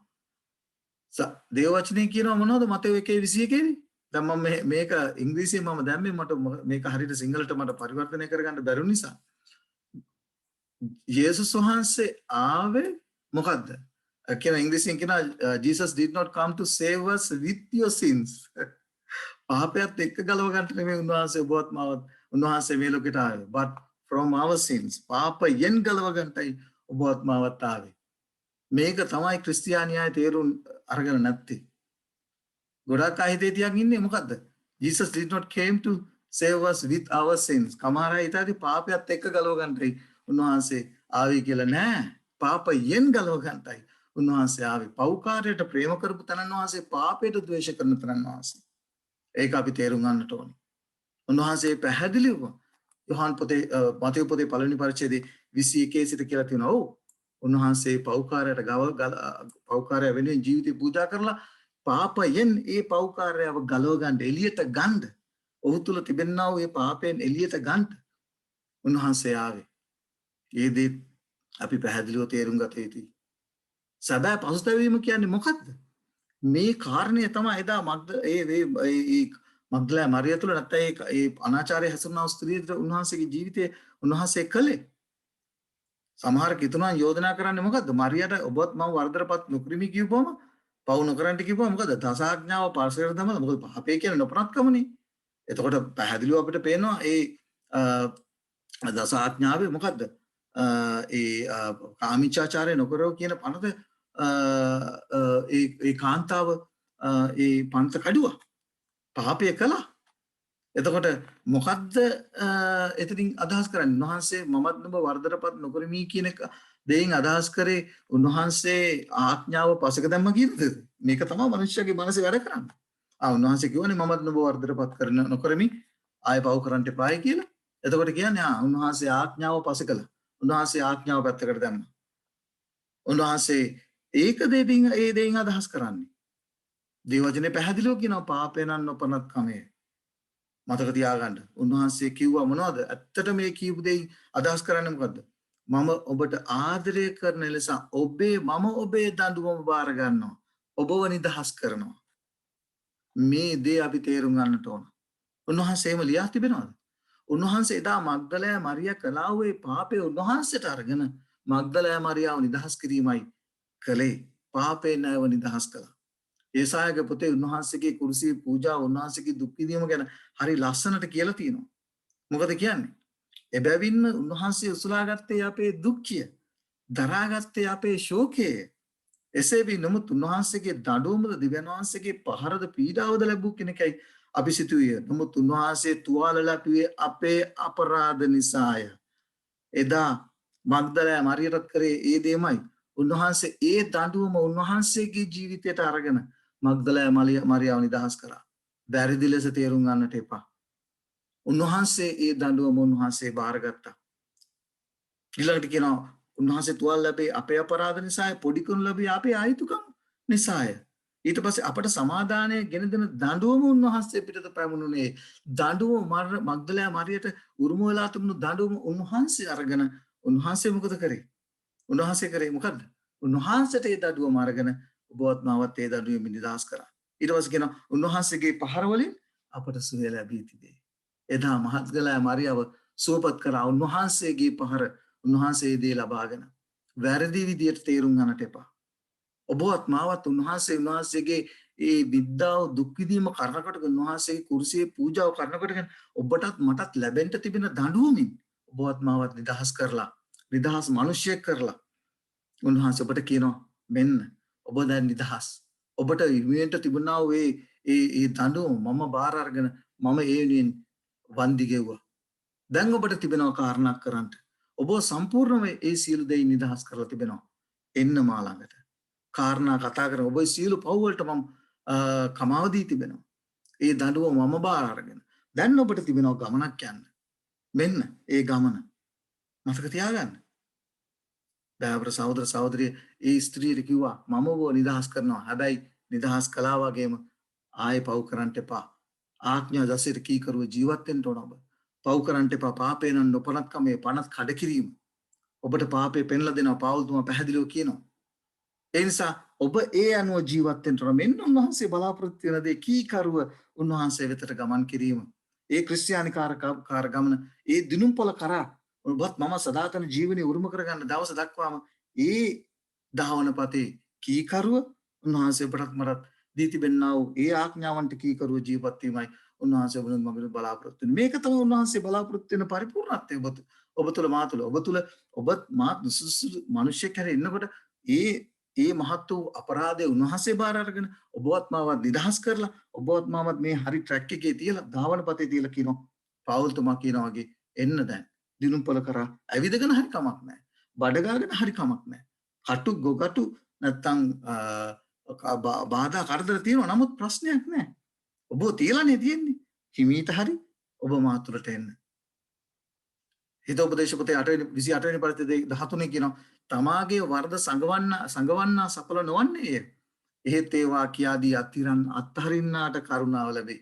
මේක තමයි මං කිව්වේ කීකරුකම ඔබ වෙනුන් මගෙන් බලාපොරොත්තු වෙන එකම දේ කීකරුකම. වරද සංගවන්නේ නැතුව ඔබට මට උන්වහන්සේගේ සුද්ධ මොකද ඒ වචනේ කියනවනේ. ඔබට මට පෙන්නන වරද ඔබගේ වරද මගේ වරද පෙන්නන දේ තමයි උන්වහන්සේගේ සුද්ධ ආඥා. ඔබගේ වරද මගේ වරද පෙන්නනකොට උන්වහන්සේට ප්‍රේම කිරීම සඳහා උන්වහන්සේ ආඥා 4ක් දී තිබෙනවා. මේක උන්වහන්සේගේ ආඥා අමතක කරන්න එපා. හරි ඊළඟට උන්වහන්සේ මනුෂ්‍යයාට ප්‍රේම කිරීම සඳහා ආඥා 6ක් දීලා තිබෙනවා. ඒ නිසා අපිට අපේ වරද එතෙන්ට ගියාම කැඩපතක් වගේ ගුරුවරයෙක් වගේ අපේ වරද අපිට පෙන්ලා දෙනකොට අපි සංගවන්නට හොඳ නැහැ. ඒවා උන්වහන්සේ ඉදිරියේ කියලා උන්වහන්සේ බොහොත්මවත් නිදහස් කරන්නට උන්වහන්සේගේ ජීවිතයේ නේද ඒ ඔබ මා කරපු පාපය උන්වහන්සේ බාර අරගෙන උන්වහන්සේ වෙනුවෙන් වන්දිය ගෙවලා තිබෙනවා. ඔබව නිදහස් කරලා තිබෙනවා. දැන් ඔබට ආරාධනා කරන ඉන්න. යෝහන්ගේ පොතේ පළවෙනි පරිච්ඡේදයේ 9 වෙනි පදයක ලස්සනට හරි ලස්සනට විස්තර කරන ඔබ තුල කොහොමද උන්වහන්සේ ඒ ධර්මිෂ්ඨකම ක්‍රිස්තුස් වහන්සේගේ ධර්මිෂ්ඨකම සම්පූර්ණ කරන්නේ කියන කාරණේ අපේ පාපවල් කියා දෙමුණා. උන්වහන්සේ ඔබෙන් මගින් තේ දේ බලාපොරොත්තු වෙනවා. අපේ පව් අපිට කමා කරන්නත් සියලු අධර්මිෂ්ඨකමින් අප පවිත්‍ර කරන්නත්. උන්වහන්සේ ධර්මිෂ්ඨ උන්වහන්සේ විශ්වාසව ධර්මිෂ්ඨ සිටනසේක. දාවර සහෝදර සහෝදරිය උන්වහන්සේ මේ දේ ඔබ තුල මා තුල ඒ පරිපූර්ණත්වය ඇති කරන්නට අවශ්‍ය කරන දේ උන්වහන්සේ කර තිබෙනවා. නමුත් තවමත් අද බොහෝ ක්‍රිස්තියානිය මොකද කරන්නේ? හිත දැඩි කරගෙන, හිත හිතුවක්කාර කරගෙන නෑ. උන්වහන්සේ කියලා තියෙනවා අපිට ඕන විදිහට ජීවත් වෙන්න පුළුවන්. උන්වහන්සේ එහෙම කියලා නෑ. ඔබ ඉන්නා වූ ස්ථානය පළමුව ඔබ හඳුන ගන්න ඕන. ඔබ ඉන්නා වූ ස්ථානය ඔබ කරන දේ ඔබ හරියට හඳුන ගන්න ඕන. එහෙම වුණොත් පමණයි ඔබට හැරිලා සැබෑ පශ්චාත්තාපය වෙලා පව් කියා දීලා උන්වහන්සේ වෙතට එන්ට හැකියාවක් ලැබෙන්නේ. පාපය මොකද්ද කියන දේ හඳුනා ගන්නට උන්වහන්සේ අපිට උන්වහන්සේගේ සුදු ආඥා ඇඟිලි ලියලා දාඥා දී තිබෙනවා. ඒ තුලින් පාපය හඳුනාගත්තට පස්සේ උන්වහන්සේ තුල ඒ ඔබවත් මාවත් උන්වහන්සේගේ ලේඛනකට නිදහස් කළාට පස්සේ ඔබටත් මටත් උන්වහන්සේ තුල ගමන් කරන්න ගමනක් දීලා තිබෙනවා. දුවන්ට දිවීමක් දීලා තිබෙනවා. රෝම පොතේ දෙවෙනි පරිච්ඡේදයේ 4 දක්වලා කියනවා නොහොත් නුඹ පස්තැවිල්ල වලට පමුණවන පිණිස දෙවියන් වහන්සේගේ යහපත්කම පවතින බව නොදැන අද බොහෝ ක්‍රිස්තියානියට වෙලා තිබෙන්නේ ඒකයි. උන්වහන්සේගේ යහපත්කමේද ශාන්තියේද ඉවසීමේද බහුලත්වය සුළු කොට සිතා. හැමදාම කියන්නේ උන්වහන්සේගේ අනුග්‍රහය තියෙන උන්වහන්සේ කරුණාව තියෙනවා. ඒ නිසා අපිට ඕන විදියකට ජීවත් වෙන්න හැකියි.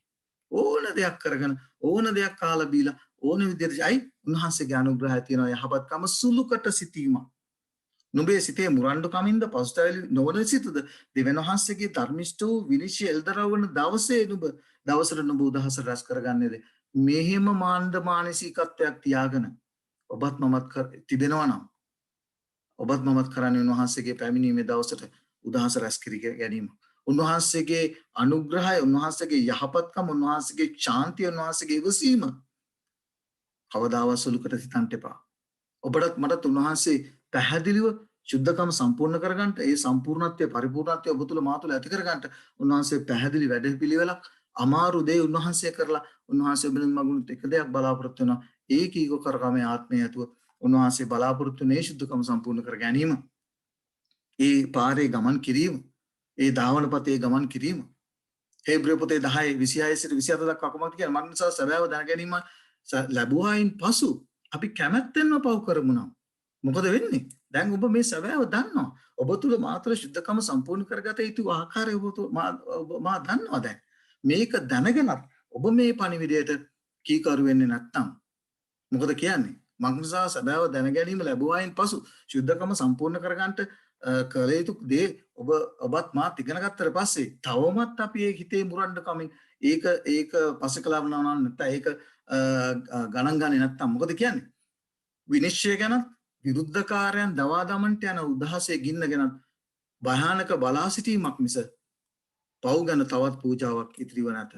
උන්වහන්සේට කරන්න දෙයක් නෑ දාවර සහෝදර සහෝදරිය. ඔබේ සිතේ දැඩිකමෙන් මුරණ්ඩුකමෙන් ඔබ මේ දෙන පණිවිඩයට ඔබවත් මාවත් උන්වහන්සේ සුද්ධ කරලා පවිත්‍ර කරලා නැත්නම් ඔබගේ දඬුවම උන්වහන්සේ ලබාගෙන ඔබවත් මාවත් නිදහස් මිනිසෙක් කරලා උන්වහන්සේ කියනවා මෙන්න දීදී ඔබට මාර්ගයක් ගමන් කරන්න. මේ මාර්ගයේ ගමන් කරන්නට කියලා. ඒ දේ ඔබට හිතුවක්කාර විදියට හිතේ දැඩිකමින් ඔබ ඒ දේ පිළිගන්නේ නැතුව ඔබ කැමැත්තෙන්ම පව් කරමු නම් නොපනත්කම් කරනවා නම් පනත් කඩ කරනවා නම් උන්වහන්සේගේ අපිට තියෙන එක දෙයයි විනිශ්චය ගැනත් විරුද්ධකාරයන් දමා ගන්නට යන උදාසේ ගින්න ගැනත් බලා සිටීමක් වෙනස් කිසි දෙයක් නොවේ. රෝම පොතේ 6:1-2 දක්වා එසේ විනම් කුමක් කියමුද? අනුග්‍රහය බොහෝ වන පිණිස පාපෙහි පවතිමුද? පවුල් තුන අහනවා. රෝම පොතේ අනුග්‍රහය තිබෙන නිසා අපිට පුළුවන් ද පාපයේ පවතින්න? එසේ නොවේවා. පාපයට මලා වූ අපි තවත් කෙසේ අපි එහි කෙසේ ජීවත් වෙමුද? ඔබත් මමත් ඒ පාපයට මැරෙන්න ඕන. පාපය අත්හරින්න ඕන. පාපය කියා දෙන්න ඕන. පාපය අතහැරලා උන්වහන්සේ බලාපොරොත්තු වෙන බලාපොරොත්තු වෙන ගමන. මොකද අනුග්‍රහය කරන කොටගෙන උන්වහන්සේ ඔබටත් මටත් ඒ වරදින් මේ මහත් වූ බොර වර්ධනපත් කිරීමෙන් ඔබවත් මාවත් නිදහස් කරලා උන්වහන්සේ වර්ධ බාර අරගෙන උන්වහන්සේගේ ජීවිතය පූජා කරලා ඔබවත් මාවත් නිදහස් කරලා දැන් කියනවා එන්න. මානසික තෘෂ්ණාවන්ට ද්වේෂ කිරීම ක්‍රිස්තුස් වහන්සේගේ චරිතයේ සම්පූර්ණත්වය උදෙසා උත්සාහ කිරීම කළ යුතුයි. බයිබලයේ කියනවා අපිට යුද්ධයක් කරන්න තිබෙනවායි කියලා. අපිට පොරබදන්න තිබෙනවායි කියලා. අපිට දුහන්න තිබෙනවායි කියලා. සටන් කරන්න තිබෙනවායි කියලා. මේ ඒක හොඳ අදහිල්ලේ සටනක් කියලා තිබෙනවා. ඒ නිසා අපේ සැලසුම උන්වහන්සේගේ සැලසුම නොවේ. උන්වහන්සේගේ කැමැත්ත සොයමින් උන්වහන්සේව අනුගමනය කිරීම උන්වහන්සේ මගට බලාපොරොත්තු වෙන්නේ. කවදාවත් වැරදි විදියට සුද්ධ ලියවිල තේරුම් ගන්නට එපා. 1 යොහන් 3:6 කියන යමෙක් උන්වහන්සේ තුල පවතීද ඔහු පව් කරන්නේ නැත. අයි ඔබවත් මාවත් පාපයෙන් නිදහස් කරලා උන්වහන්සේ ඔබවත් මාවත් උන්වහන්සේගේ ධර්මිෂ්ඨකමේ වස්ත්‍රයෙන් වසලා උන්වහන්සේගේ ධර්මිෂ්ඨකම දීලා සුදුස්සෙක් කරලා ඔබවත් මාවත් නුසුදුස්සෙක් වෙන්න ආයේ කියලා නැහැ.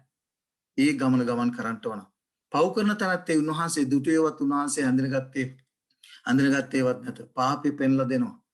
ඔබ තවත් ඒ දේ කරනවා නම් උන්වහන්සේගේ සුදු ආඥා තුලින් මතක තියාගන්න. අඳිනගත්තේවත් හඳුනන්නේවත් දුටුවෙත් නැත කියලා කියනවා. මූලික කාරණා කීපයක් තිබෙනවා.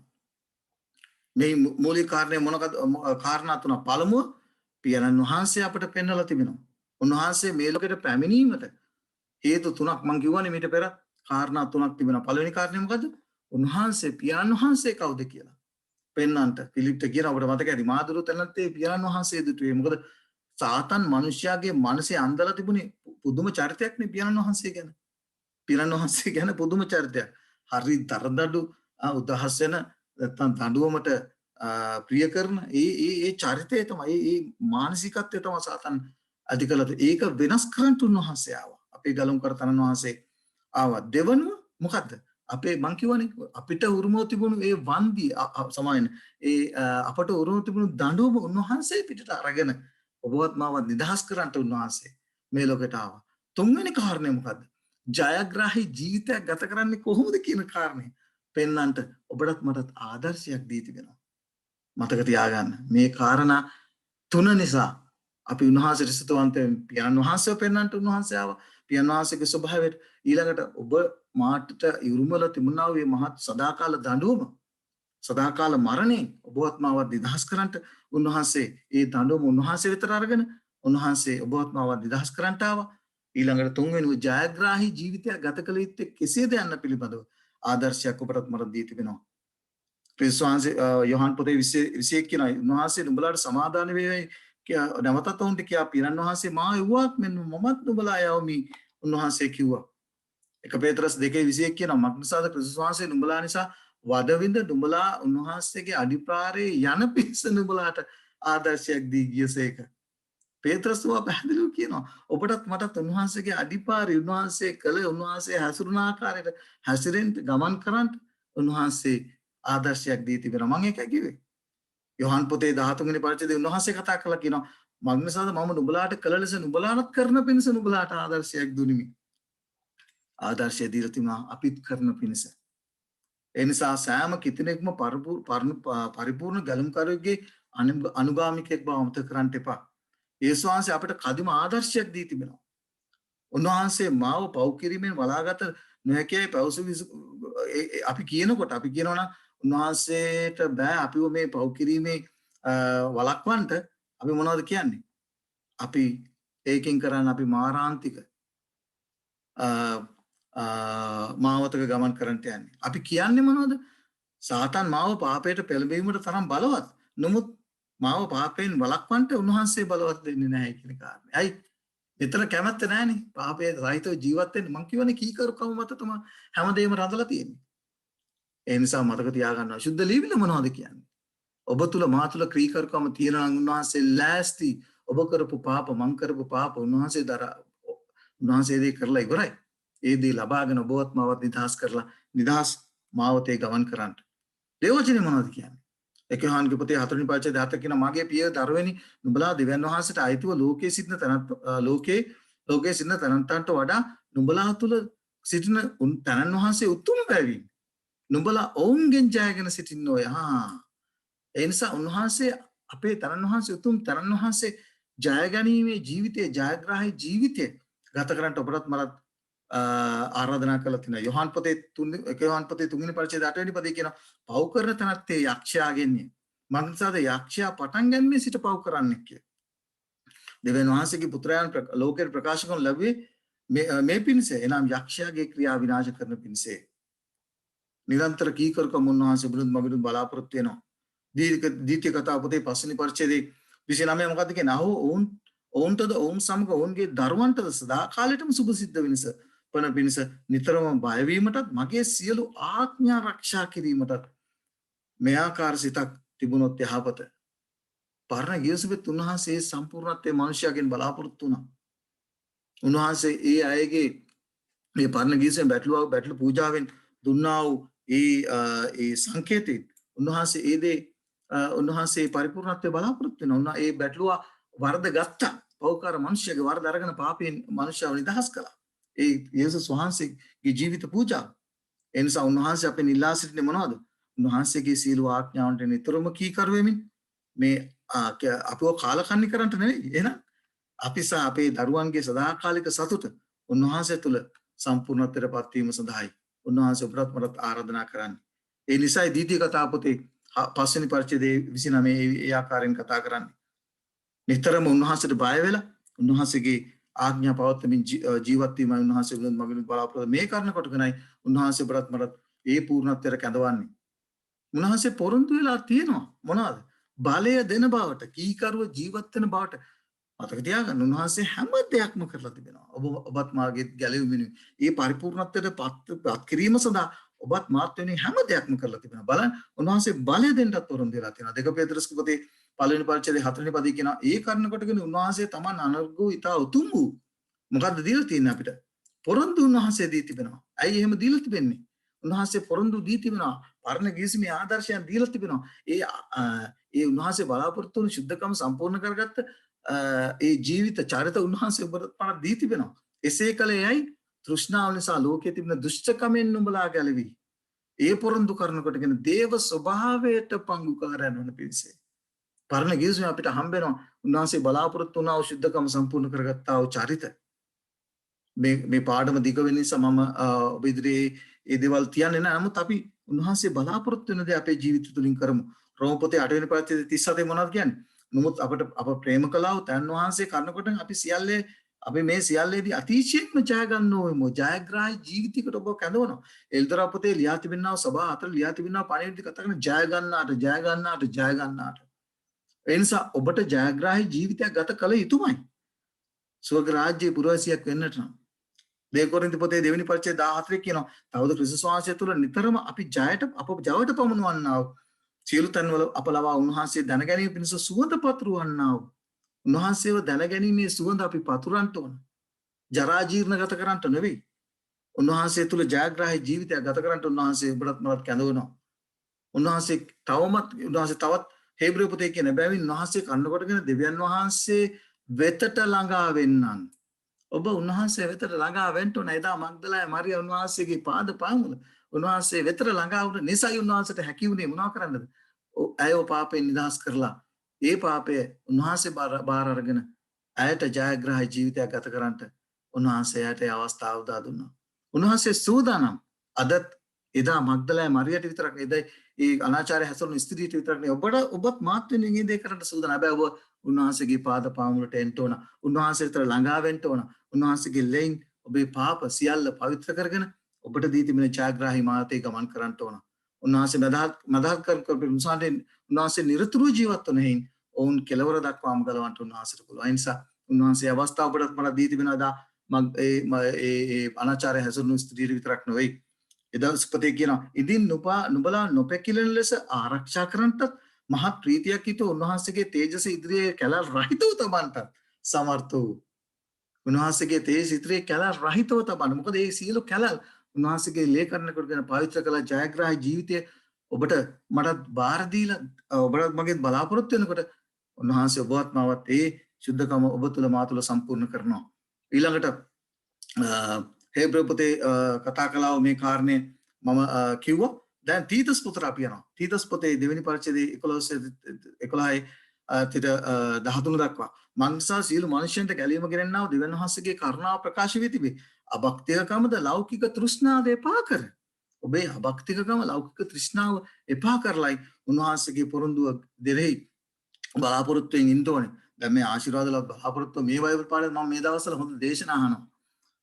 ඒකේ කියනවා ආශිර්වාදවල බලාපොරොත්තු කියන්නේ එක දෙයක් මහෝත්තම දෙවියන් වහන්සේගේ තේජසේ ප්‍රකාශ වීම තව දෙයක් මරු දේශනා තියෙන්නේ මරු ඉගැන්වීම් තිබෙන්නේ සුද්ධ ලියවිල්ලම අපි ඉදිරියේදී හොයමු මොකද්ද කියන කාරණේ බලාපොරොත්තුව ගැන ඒ ආශිර්වාදවල බලාපොරොත්තුව මොකද්ද කියලා පිපි පොතේ 3 වෙනි පාඩේ මේක බයිබල් පාඩයක් ඔබට දෙන්නේ මම වෙනම දේශනාවකින් මේ බයිබල් පාඩය අරගෙන තීතස්ගේ පොතේ කතා කරන්නා මේ ආශිර්වාදවල බලාපොරොත්තුව සහ මහෝත්තම දෙවියන් වහන්සේගේ යේසුස් ක්‍රිස්තුස් වහන්සේගේ තේජස ප්‍රකාශ වීම කියන්නේ දෙකක්ද කියලා මොකද මේවා දේශනා අහනකොට තමයි මට දැනෙන්නේ කොච්චර මිත්‍යාවක් කොච්චර බොරුවක් මේ තුල ගැබ්බෙලා තිබෙනවද කියන කාරණේ. ඒ නිසා සුද්ධ ලියවිල්ල තුලින් අපි ඉදිරියේදී එකක් පැහැදිලි කරගනිමු. පිලිපි පොතේ 3 වෙනි පරිච්ඡේදයේ 20 වෙනි පදේ කියන නමුත් අපේ නාගරිකත්වයේ ස්වර්ගයේ එතනින් ගැලුම්කාරයෙක් වෙන අපේ ස්වාමින් වහන්සේ එනවා අපි බලා සිටුව මෙන්න අපේ ආශිර්වාදවල බලාපොරොත්තු. අපි වෙනම දේශනයකින් මේ ගැන දීර්ඝ ලෙස සාකච්ඡා කරමු. මම ලෑස්ති උන්වහන්සේගේ මඟ පෙන්වීම ඇතුව ඒ ගැනත් අපි ඉදිරියේදී දේශනයක් මාර්ගයෙන් නැත්නම් බයිබල් පාඩමක් මාර්ගයෙන් ඉගෙන ගමු. ඊළඟට ඡායාග්‍රාහී ජීවිතය ගත කරන්නා වූ උන්වහන්සේ අපෙන් බලාපොරොත්තු කළ නොහැකි දෙයක් උන්වහන්සේ අපෙන් බලාපොරොත්තු වෙන්නේ නැහැ. මතක තියාගන්න අපේ ඡායාග්‍රාහී ජීවිතයක් ගත කළ හැකියි විශ්වාස කිරීම ප්‍රතික්ෂේප කරන අය මොකද කරන්නේ? කළ නොහැකි දේ කිරීමට අපෙන් උන්වහන්සේ එහෙමනේ අපි ඒකෙන් කියන්නේ උන්වහන්සේ අපිට කරන්න බැරි දෙයක් උන්වහන්සේ අපිට කරන්න බැරි දෙයක් අපෙන් ඉල්ලන්නේ අපිට කරන්න බැරි දේ උන්වහන්සේ කළා ඉවරයි. ඔබට කළ හැකි දේ උන්වහන්සේ ඔබෙන් ඉල්ලන්නේ. ඒ තමයි ලෙවි කතාපතේ කියන නුඹලා සුද්ධව සිට. ඔබ සුද්ධවන්ත ජීවිතයකට කැඳවලා ඔබට මේ පාපයෙන් නිදහස් කරලා ඔබ මේ කැඳවීමට කැඳවලා තිනකොට මොකද කියන්නේ? උන්වහන්සේ ඒකයි කියන්නේ. නුඹලාගේ දේව ස්වාමීන් වහන්සේ ඔබට මම සුද්ධේ නුඹලාත් සුද්ධව සිටින්න ඕන. ඒ සුද්ධකම ඔබ තුල උන්වහන්සේ සම්පූර්ණ කර තිබෙනවා යේසුස් ක්‍රිස්තුස් වහන්සේ කරනකොටගෙන.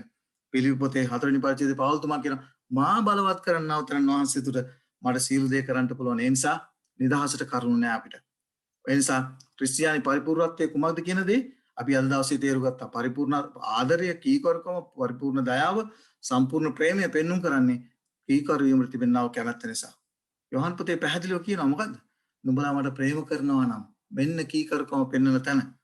මෙන්න ගැලවීම නිසා අපි ආඥාවන්ට කීකරුවන නෙවෙයි. අපි ගැලවී සිටින නිසා උන්වහන්සේ ඔබවත් මමත් පාපයෙන් නිදහස් කරලා ඒ මහත් වූ දඬුවමින් නිදහස් කරලා ඔබවත් මටත් ඒ පරිපූර්ණත්වයේ ජීවිතය ගත කරන්නට උන්වහන්සේ ඔබට මට කීකරුකම ප්‍රේම කිරීම මොකක්ද කියලා උන්වහන්සේට ප්‍රේම කිරීමේ ජීවිතයට ඔබ ඇතුළු වෙනකොට ඔබ තුල මා තුල ඒ සුද්ධකම උන්වහන්සේ සම්පූර්ණ කරනවා.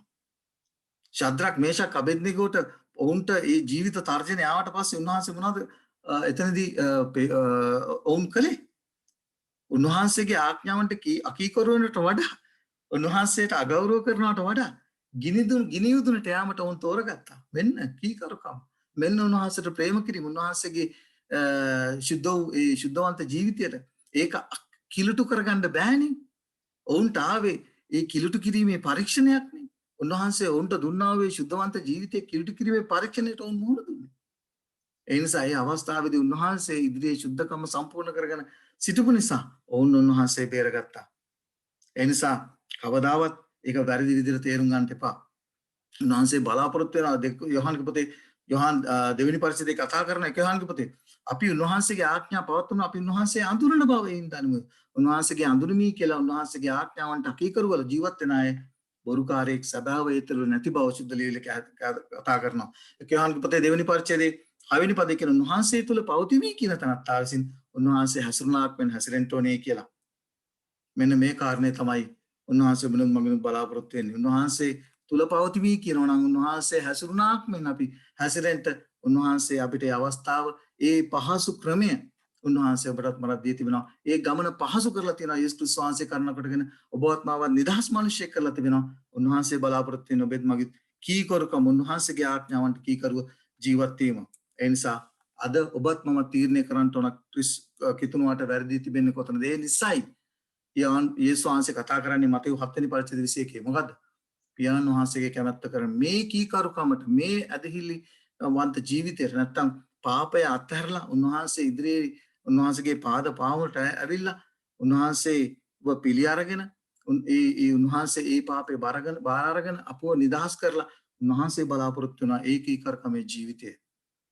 ඒ අයට විතරයි සදාතන ජීවනය උරුම කරගන්නට යන්නේ. අනිත් අය පැහැදිලිව කියනවා. ඒකයි උන්වහන්සේ කිව්වේ ස්වාමිනී කියන අය ඔබ ගැලවෙන්න යන්නේ නැහැ කියන කාරණේ. ඒ නිසා උන්වහන්සේ කියන්ට යන්නේ ඒ අයට අධර්මිෂ්ඨකම් කරන්නේ නේ මා වෙතින් අහක්ව ඵලෙල්ලයි කියලා. ඒ නිසා උන්වහන්සේගේ පැමිණීමේ දවසට උදහස් සම්පූර්ණ කරගන්න නැතුව උන්වහන්සේ මේ දී තිබෙනවා ඒ බලවත් වූ පණිවිඩයට කීකරු වෙලා උන්වහන්සේගේ මාර්ගයේ ගමන් කරන්නට උන්වහන්සේ බලාපොරොත්තු වෙන කීකරුකම සම්පූර්ණ කරගෙන උන්වහන්සේ ඔබවත් මාවත් පාපයෙන් නිදහස් කරලා නිදහස් මිනිසෙක් කරලා තිබෙන නිසා ඒ කීකරුකම සම්පූර්ණ කරගෙන උන්වහන්සේගේ මාර්ගයේ ගමන් කරන්නට අපි අදිෂ්ඨාන කරගනිමු. උන්වහන්සේ දේ ඔබින් මගින් බලාපොරොත්තු වෙන්නේ එසේ කරන්නට උන්වහන්සේ ඔබටත් මට ආශිර්වාද කරනසේක්වා. ආමෙන්.